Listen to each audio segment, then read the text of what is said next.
नमस्कार दोस्तों, आपका फिर से एक बार स्वागत है आपके अपने YouTube channel maths by Chandu. आज हम बात करेंगे कि एसएससी CHSL 2021 का एग्ज़ाम जो कि इस मंथ को 26 तारीख को होना है। तो लगभग उसमें 20 से 30 दिन बचे हैं। तो 1 मंथ में हम लोग कैसे प्रिपेयर कर सकते हैं सेक्शन वाइज, आज ये हम डिस्कस करने वाले हैं। तो चलिए स्टार्ट करते हैं। सेक्शन वाइज कैसे हम लोग चारों सब्जेक्ट को टैकल करेंगे एक मंथ से कम समय में, ये देखते हैं। जैसे फर्स्ट बात करें तो क्वांटिटिव एप्टीट्यूड है। अगर क्वांटिटिव एप्टीट्यूड की बात करूं तो आपको ये अगर किसी भी उम्मीदवार के लिए ये बहुत कठिन हो जाता है। कब? जब इसको अगर उसको टेक्निक नहीं पता है कुछ, ठीक है। तो इसके लिए पिछले वर्ष के जितने भी क्वेश्चन पेपर आए हैं उस पर हमको ध्यान देना चाहिए और उसको हल करना चाहिए।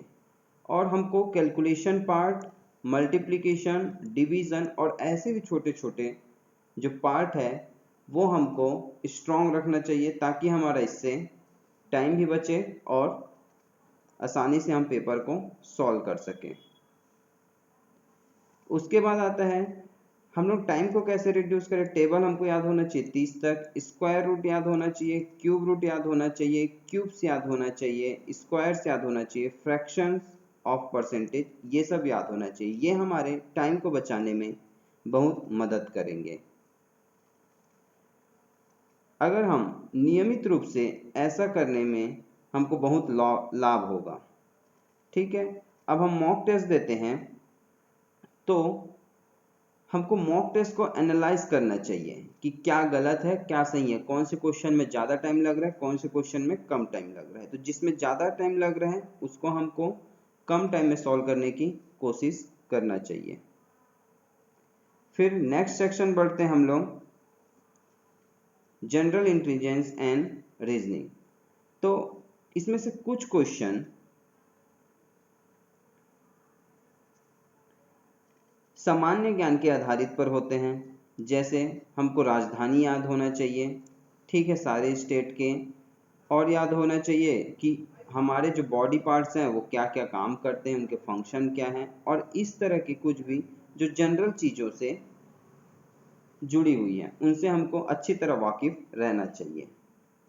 अब हम क्लासिफिकेशन बेस्ड प्रॉब्लम की बात करें तो इसमें हमको ऑड मैन आउट से इसको सॉल्व कर सकते हैं। अगर डिक्शनरी बेस्ड प्रॉब्लम की बात करें तो इसमें हमको अरेंज करना आना चाहिए डिक्शनरी हिसाब से, ठीक है। सीरीज बेस्ड प्रॉब्लम की बात करें तो हम लोग अगर इसके कुछ क्वेश्चन सॉल्व कर लेते हैं तो उससे हमको पता चल जाता है किस टाइप से सीरीज के क्वेश्चन सॉल्व होते हैं। डिस्टेंस और डायरेक्शन की बात करें तो इसके प्रीवियस ईयर पेपर के सॉल्व कर ले तो इतना काफ़ी है।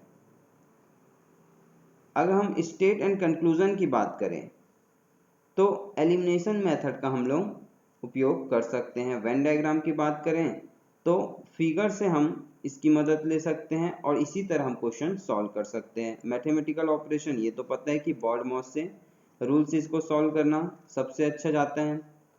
काउंटिंग ऑफ फिगर तो इसमें कुछ प्रैक्टिस कर ले क्वेश्चन, जो कुछ लेवल हैं इसके, तो आप इसको अगर प्रैक्टिस कर लोगे तो ये आसानी से सॉल्व हो जाएंगे। आपको इसके कुछ वीडियो यूट्यूब में बहुत सारे मिल जाएंगे।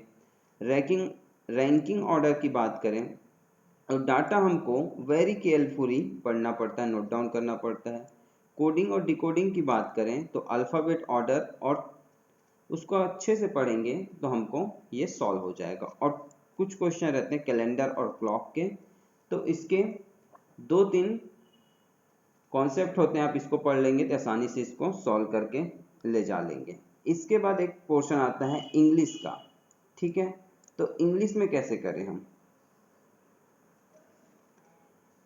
इंग्लिश एक बहुत हर्डल बन सकता है, ठीक है। अगर हम मैथ्स को ज़्यादा प्रिपेयर करें तो इंग्लिश बहुत हर्डल बन सकता है। तो हमको सारे सब्जेक्ट को उतना ही समय देना पड़ेगा जितना हम मैथ्स को प्रिपरेशन करने में समय देते हैं। तो इसके लिए ग्रामर रूल के लिए क्या करना पड़ेगा, जो प्रीवियस ईयर पेपर आए हैं उसको पहले सॉल्व कीजिए, उसमें जो जो ग्रामर रूल हैं उसको आप सॉल्व कर लीजिए, क्योंकि वो एसएससी के फेवरेट हैं। अब इंग्लिश वोकेबुलरी की बात करें तो जितना अभी तक हम लोग पढ़ें उसको रिवाइज करें, लर्न कर लें, ठीक है, और कुछ डेली क्विज करें डेली बेसिस पे, तो ये हमारा प्रिपरेशन हो जाएगा। अगर हम एक लास्ट सेक्शन जनरल अवेयरनेस की बात करें तो इसमें दो पार्ट होते हैं, एक स्टैटिक जीके और एक करंट अफेयर।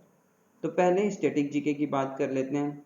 तो स्टैटिक जीके में हिस्ट्री की बात करें तो इसमें सबसे ज़्यादा टेंशन देना पड़ेगा इंडियन फ्रीडम स्ट्रगल, क्योंकि यहाँ से ज़्यादा क्वेश्चन आता है। Gandhian era, medieval era, Delhi सल्तनत और मुगल एरा। तो ये जो चार पार्ट है इसको आप पहले प्रिपेयर कीजिए, उसके बाद बाकी पोर्शन को कीजिए।